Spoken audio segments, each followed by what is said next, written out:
STM, une nouvelle façon de voyager.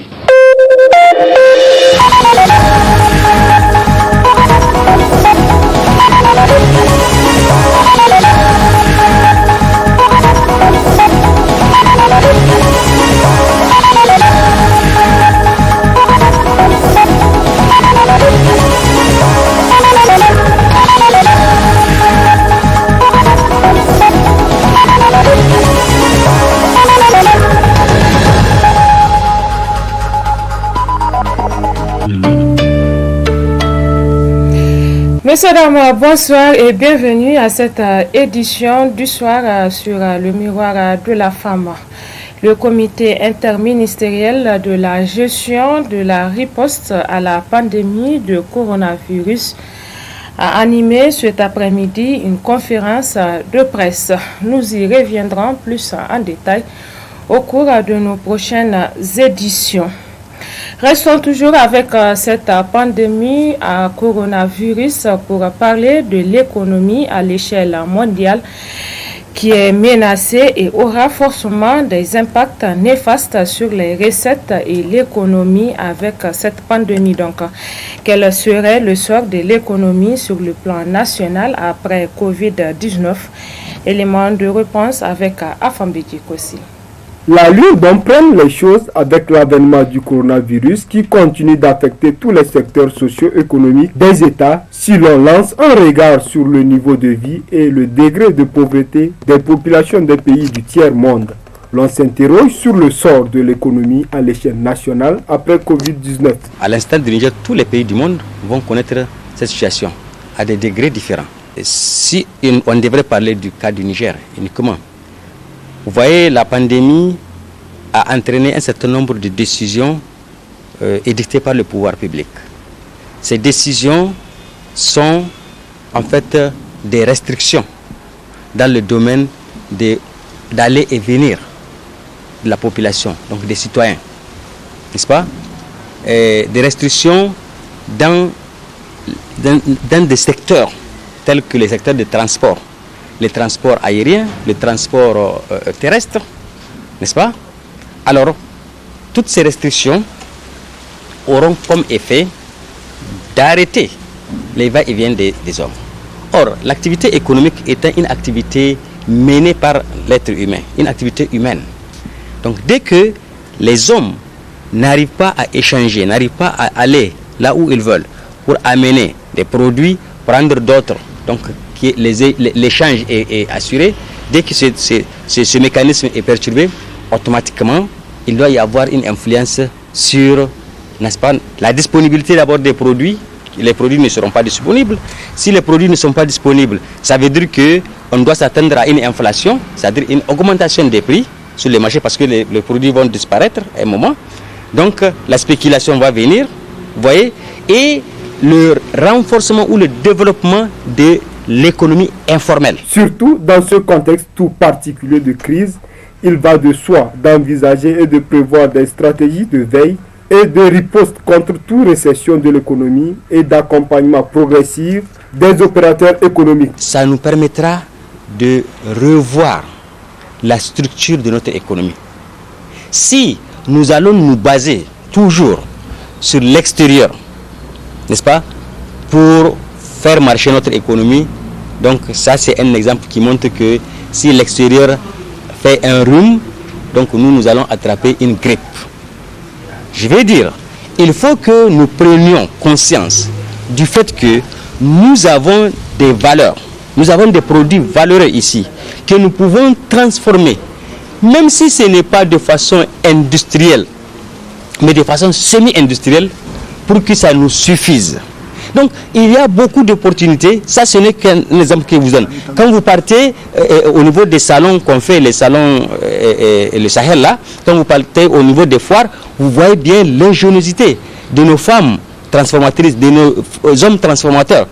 Alors, c'est ça qu'il faut que nous récupérions pour vraiment mettre en place un tissu, un embryon d'un tissu industriel, n'est-ce pas, de transformation.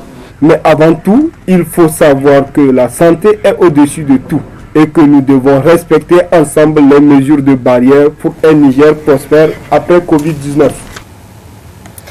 Ce jour, 17 avril 2020, le comité directeur de l'Union des scolaires nigériens s'est rendu au cimetière musulman de Yantala, où il s'est recueilli sur la tombe de leur martyr Malabagale, assassiné le 10 avril 2017 et enterré le 17 avril 2017. Ils se sont par la suite rendus au niveau de la justice pour relancer, disent-ils, leur plainte de cette affaire. Ralia Sami, Abdelmoumouni, Abdraman.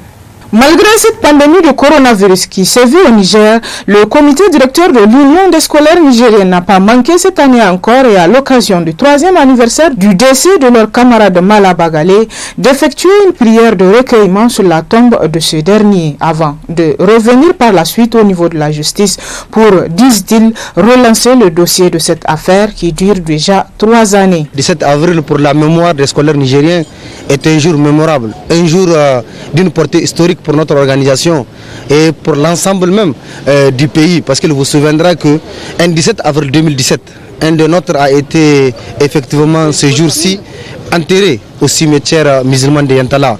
Et il est une tradition pour notre organisation à chaque 17 avril de faire une marche dite de recueillement pour venir se recueillir auprès de la tombe de notre martyr, notre héros du nom de Malabagale Bagale.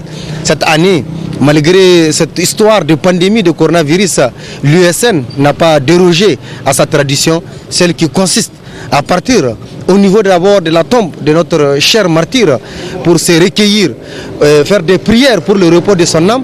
Mais aussi cette année, nous étions partis loin, parce qu'il vous souviendra qu'après les événements du 10 avril 2017, une plainte a été déposée contre un gendarme X par le comité directeur d'antan. Et effectivement, aujourd'hui, 3 années après, cette plainte est restée lettre morte dans le geôle de la justice. Et aujourd'hui, nous avons fait une relance de la plainte pour rappeler au procureur de la République, en tant que magistrat, en tant que père de famille, effectivement, la soif de l'USN de faire justice par rapport à l'assassinat lâche de notre martyr Malabagale. Nous ne pouvons pas courber les chines. Nous allons continuer à lutter, à revendiquer et à déranger l'âme des assassins de Malabagale. Nous avons aujourd'hui rappelé les faits et demandé au procureur de prendre ses responsabilités afin que les assassins de Malabagale puissent être traduits devant les juridictions et qu'ils répondent de leurs actes. Tout en restant confiant et optimiste quant à la justice nigérienne, le comité directeur de l'USN n'entend pas baisser les bras jusqu'à ce que justice soit faite dans cette affaire. Comme vous le savez déjà, les autorités de la 7e République ont pris l'initiative de procéder à la vente à prix modéré des céréales. Une décision qui n'échappe pas à la vigilance de certains commerçants. Amadou Harouna, Ibrahim Katama pour plus de précisions. La vente à prix modéré des céréales a été officiellement lancée avant que le président de la République, Issoufou Mahamadou, ne visite l'office des produits vivriers du Niger au PVN pour s'assurer de la disponibilité des stocks. Cette vente à prix modéré préoccupe à plus d'un titre les commerçants vendeurs de céréales sur les différents marchés de la place de la capitale. Les mêmes céréales au prix différents suscitent tout naturellement des réactions. wasu ka sai su daban-daban ne suke inda shi hatsi ne mu kuma ka gani muna sai da hatsi sai dai hatsi su ko su sauki inda mu da wajen da muke saro su muna ana samu sauki ta hakan dole su sauki nan. Oui, malgré le contexte, nous-mêmes nous approvisionnons à l'intérieur du pays. Le sac de mil, le prix varie de 21 à 22 000 francs. Celui du maïs de 17 à 17 500 francs. Mais nous-mêmes, nous achetons ces céréales au Niger cher. Et sur chaque sac, nous ne faisons qu'un bénéfice de 250 francs.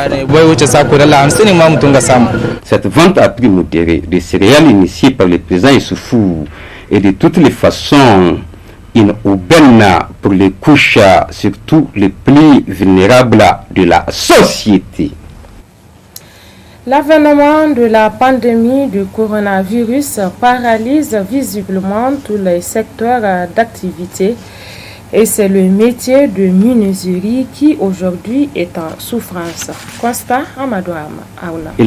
Pas nombreux les Nigériens de tout âge à embrasser le métier de menuisier pour s'affranchir, conquérir leur indépendance économique et gagner leur vie à la sueur de leur front. Dans cet atelier situé au bord de la route, les ouvriers sont à l'œuvre depuis la première heure de la matinée. Mais très malheureusement, rien n'est plus comme avant désormais. Et car à l'effectif même du personnel réduit à quelques personnes par la force des choses.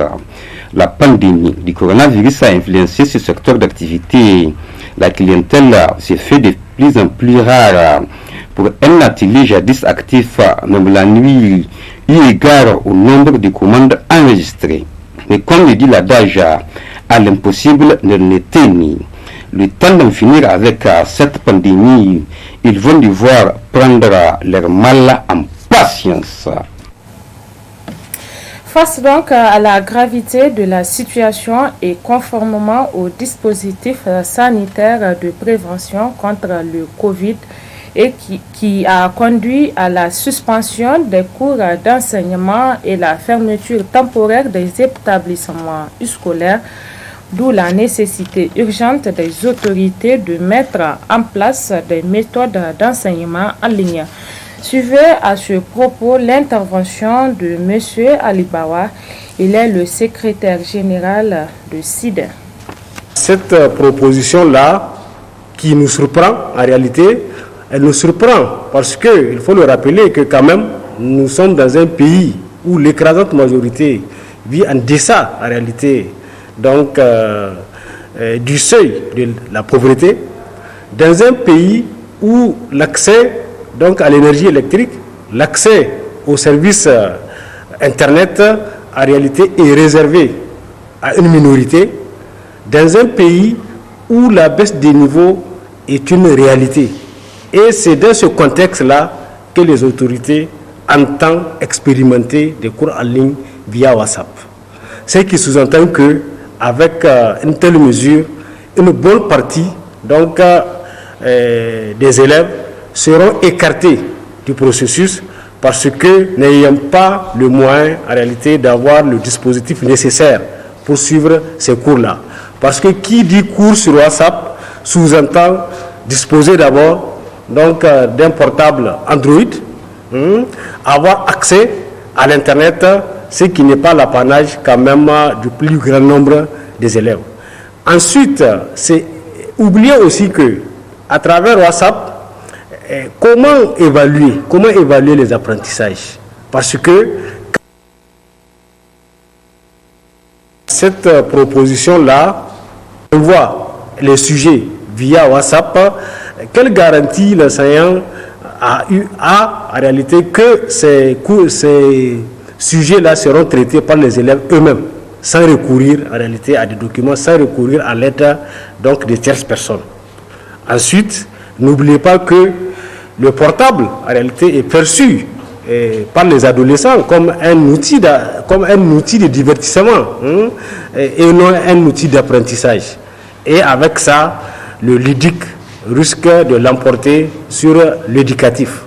Moi, je pense que c'est pour toutes ces raisons-là que nous trouvons cette proposition irréaliste et irréalisable et que nous demandons au gouvernement vraiment d'abandonner très vite pour aller à des propositions beaucoup plus concrètes. Avec l'installation de cette période de chaleur, la mangue est très disponible sur les différents marchés de la capitale. Mais comment se porte son marché en cette période de crise sanitaire? Ralia Sami et Ibrahim Kantama nous en disent davantage. En cette période de chaleur, les produits saisonniers inondent nos marchés. On y trouve du tout, particulièrement la mangue qui est très prisée par les populations. Son commerce bat actuellement son plein, surtout chez les détaillants. Mango songo ato ayayona lokchono songo dum comme no kigi funda kana nango burangina hange simongo amata harikanga bonno me ki kanda gi funda kan nango no dem hargo kan songo saison kala hargo kan no de ba on kul no kan go longo songo ikasamati Niger ne luwa Burkina Côte d'Ivoire Nigeria ni fatanda o de mo kulu ba on kulu hargo kan songo lokcho kala mon kana c'est vrai mo yinkulu nango Niger a songo kamongo to alhamdulillah dum songo borango kan ditun kai igimonga hadama chon borango kan ge wat kul saison kul sin kan rais isin ka mon akwa e jigi mo hada so mi la sabu ba jow borango ha mongu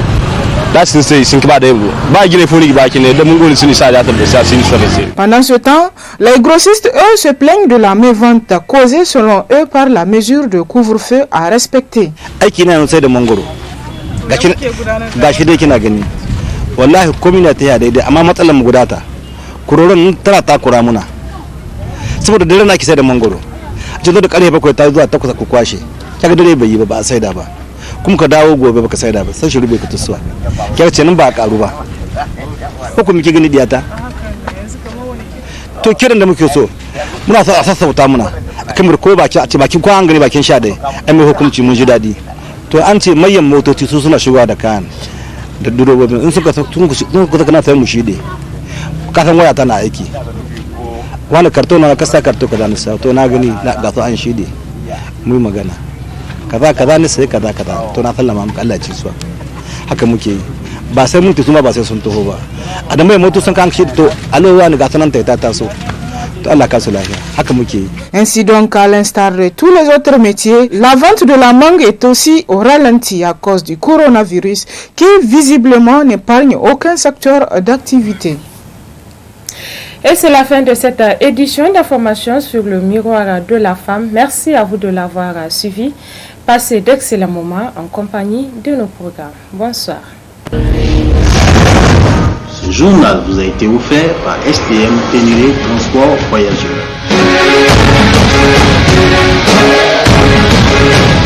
STM, une nouvelle façon de voyager.